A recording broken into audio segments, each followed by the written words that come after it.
The current talk of this session is on the complexity of distance D independent set reconfiguration by Hong.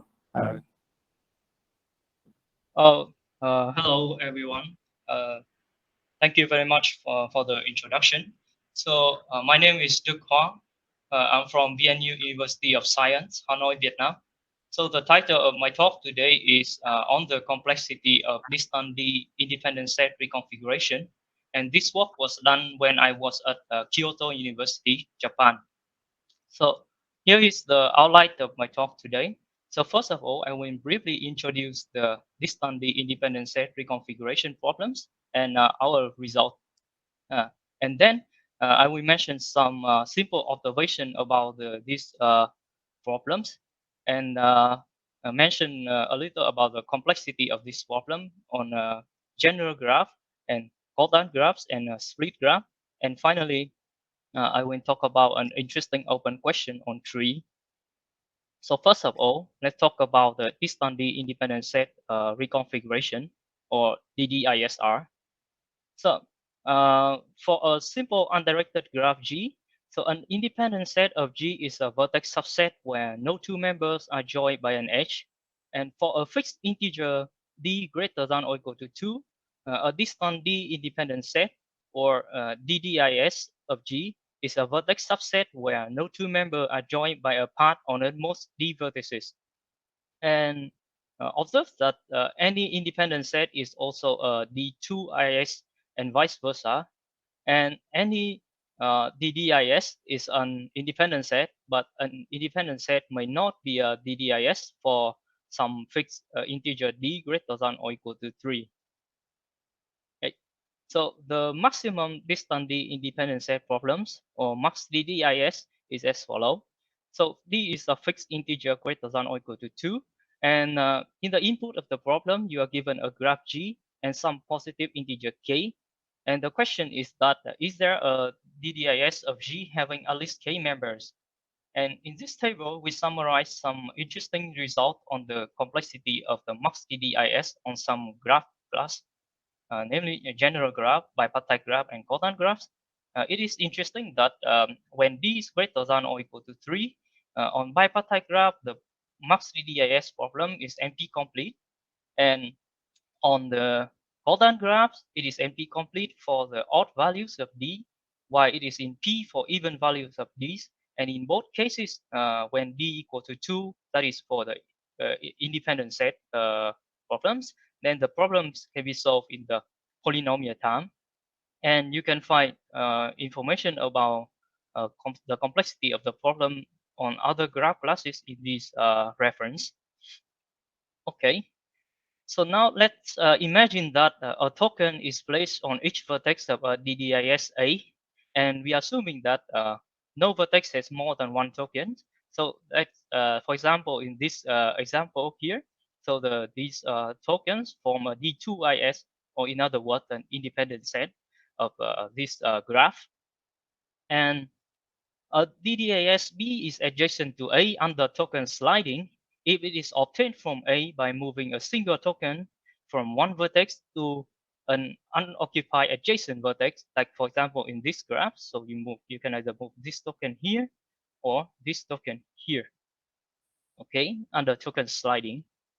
And a DDASB is adjacent to A under token jumping if it is obtained from A by moving a single token from one vertex to any unoccupied vertex, which is not necessarily adjacent to the original one. Like in this example, you can move this token either here, here, or here, and so on. Okay, so the DDISR problems under either token sliding or token jumping is the following problem. So D is a fixed integer greater than or equal to 2. And the input is that you are given two DDIS I and J of a graph G. And the rule R is either token sliding or token jumping. And the question is that is there a sequence of adjacent DDIS under R between I and J? Okay, so in this table, we summarize some result on the computational complexity of the problem when d equal to 2, which is what we also call the independent set reconfiguration problems. As you can see in this table, the problem for d equal to 2 has been very well studied for several different graph classes. And our motivation for this research is that we want to understand what happened when d greater than or equal to 3. And in fact, we were able to partially answer this question like in this table here. And in this talk, we will briefly mention about the result on a general graph and cordon graph and split graph, and mostly we will mention some result about the under the token jumping rules. And at the end of the talk, we will mention an interesting open question about the complexity of the problem on trees under token sliding rules. Okay, so now let's begin with some simple observation. Okay, so first of all, if you are given a graph G, then the S power of G is the graph G to the power S with the same vertex set as G, and the two vertices U and V are adjacent in G to the power S if and only if the distance between U and V in the original graph G is at most S.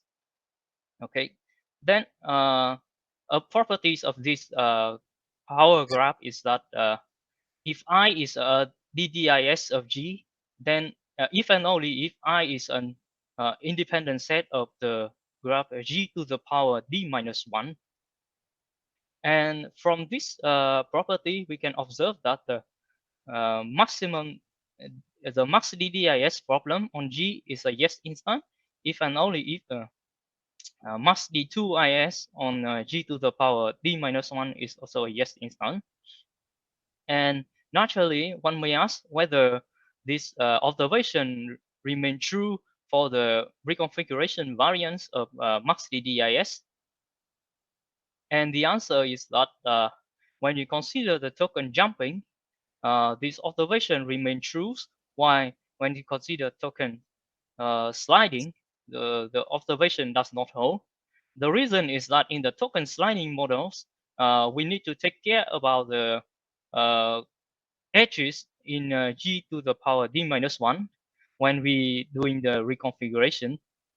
Like, for example, in this example here, in the left-hand side is the graph G, and the token, the black token is in I, and the gray token is in J, and these are all the D3IS, and you cannot transform I into J in this instance. However, if you consider the square of G, which is this graph, and here is here the same set of tokens I and J, and in this case you can transform I into J by simply moving this token along this edge to here, and this token along this edge to here, and note that these edges exist only in the square graph of G, but not the original graph G, which makes this is a yes instant and this is a no instant. Okay. So now I remind you about the definition of cordon graph and split graph. So G is cordon graphs if every cycle of G on 4 vertices has a cost, and G is a split graph if its vertex set can be partitioned into two sets K and S, which respectively induce a cliques and an independent set. And also note that any split graph is also a cordon graph. Okay, so now let G be a graph satisfying that any component of G has a diameter at most C. Then the DDISR problem under both token sliding and token jumping on G can be solved in polynomial time for any D greater than or equal to C plus 1. And the reason is very simple.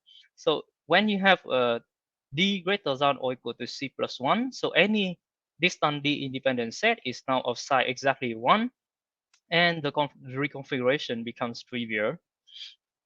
And a corollary of this observation is that the DDISR problems under token sliding and token jumping on split graph, which you can show that each component of the split graph has a diameter almost 3, can be solved in polynomial time for any d greater than or equal to 4.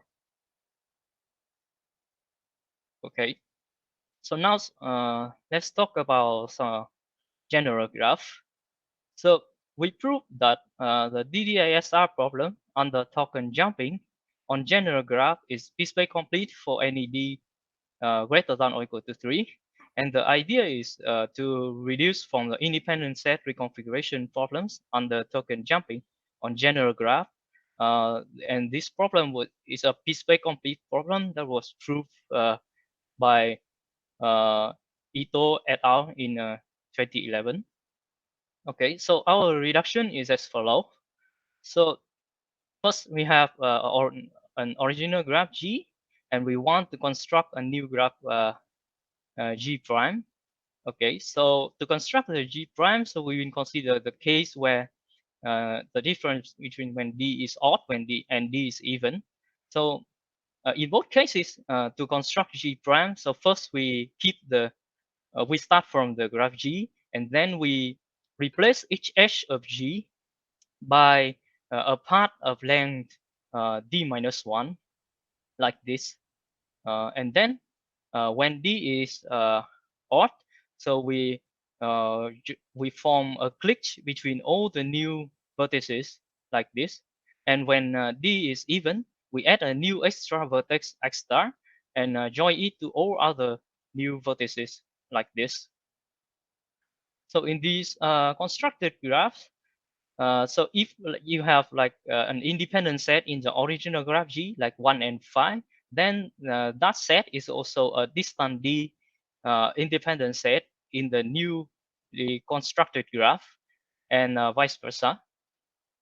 And then you can show that if we have a yes instant of the independent set reconfiguration and on this original graph, then we also have a yes instant of distant D independent set reconfiguration on the newly constructed graph. Okay. So next is about Coltan graph and split graphs. Okay. So we show that distant D independent set reconfiguration under token jumping on Coltan graphs can be solved in polynomial time for any even values of D, and is piecewise complete for any odd value of D. So the idea for solving part A is that we reduce to the solving problem for independent set reconfiguration on Coltan graphs under token jumping. And the main reason we can do that is like it's a property saying that any odd powers of a Coltan graph is also Coltan. Okay, and for the piecewise completeness, in the case of D is odd, then we again use the independent set reconfiguration problems under token jumping on general graph as a base for reduction. And our reduction is similar to the one used by Ito et al. To show the NP completeness of the max DDIS problem on Coltan graphs. And our reduction is as follows. So let's say we have a graph G, and we want to construct a Coltan graph G prime. So we will construct it like this. So we keep all the vertices of G, like this 1, 2, 3, 4, 5, and then we add a new vertices corresponding to the edges of G, like for example x12 corresponding to 1 and to the h12 here, and x14 corresponding to h14 here. Okay, and then we join the new vertices and the vertices of G like this. So x12 join to 1 and 2. So x14 join to 1 and 4, and so on. Okay, and then we make all the xij to form a new cliques. Okay, and finally, for each vertex of G, like 1, 2, 3, 4, 5, we add a new vertex like f1, f2, f3, f4, f5, such that the distance between 1 and f1 is d minus 3 over 2, And similarly, the distance between like 4 and f4 is d minus 3 over 2. And note that since d is a odd integer, so the d minus 3 over 2 is in fact an integer. So we can construct like this. And note that when d is exactly 3, then g prime is indeed a split graph. Okay. And for an independent set of, if we have an independent set of G like 1 and 5, then the F1 and F5 is also an distant D independent set of G prime. And then we can show that if we have a yes instant of the independent set reconfiguration on the graph G, then we also have a yes instant of distant D independent set reconfiguration on the graph G prime. Like, okay. Okay, then we show that because of the reduction on the cordon graph, we can show that the DDISR problem under token jumping on split graph is p-space complete for d equal to 3. And another result is that it can be solved in the polynomial time for any d not equal to 3. And this is because we already know that it can be solved in polynomial time for d equal to 2 by Kaminsky et al. And then we observed before that for d greater than equal to 4, the problem on the split graph can be easily solved. And on the other hand, when consider token sliding, the DDISR problem on split graph is p-space complete for d equal to 2, but in P for any d greater than or equal to 3. And the result for d equal to 2 is solved by Beaumont et al. And for when d is exactly 3, the observation here is the main observation here is that each token set has at least 2. When each token set has at least 2 members, then no token can be moved, and then we can easily solve for the case d equal to 3. And again, before we already observed that the case d greater than or equal to 4 can be solved easily. Okay, so finally, I will mention an interesting open question on tree. So we note that the DDISR problem under token jumping on tree can be solved in the polynomial time, again by the properties that the power of a tree is a cordon graph, and then we can reduce the problem to solving the independent set reconfiguration on cordon graphs, which already is solved to be in P. Okay. On the other hand, for the case d equals to 2, Demain et al. Show that the d2 ISR under token sliding on tree can be solved in the polynomial time. And the key idea of the algorithm is that they define a concept called the TI rigid tokens for T is a tree and I is an independent set of T. And then the set of TI rigid token is a set of token that cannot be moved at all. And in their algorithm, the crucial point is that they show that for any independent set I's, they can identify all the TI rigid tokens in polynomial time. And for any two independent set I and J, so if TI rigid tokens and TJ rigid tokens are the same, then I can be reconfigured to J under token sliding and vice versa. However, the second observation does not hold when d greater than or equal to 3. And here is an counter example showing that the second observation fails when d greater than or equal to 3. So this is an instance of DDISR such that I cannot be reconfigured to J under token sliding, even when all the tokens can be moved freely. Like you can move this token all along this path, and the same for all other tokens. But this is a no instant for the DDISR problem when d greater than or equal to 3. Then the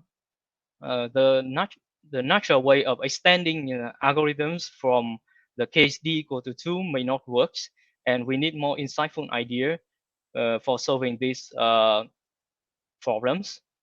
And okay, so that's all from my talk today. And thank you very much. Okay, thank you.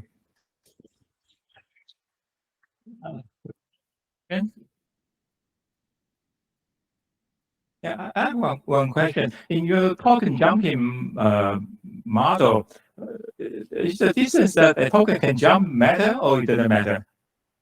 Sorry? Does the distance that a token can jump, does that matter or it doesn't matter? The token can jump.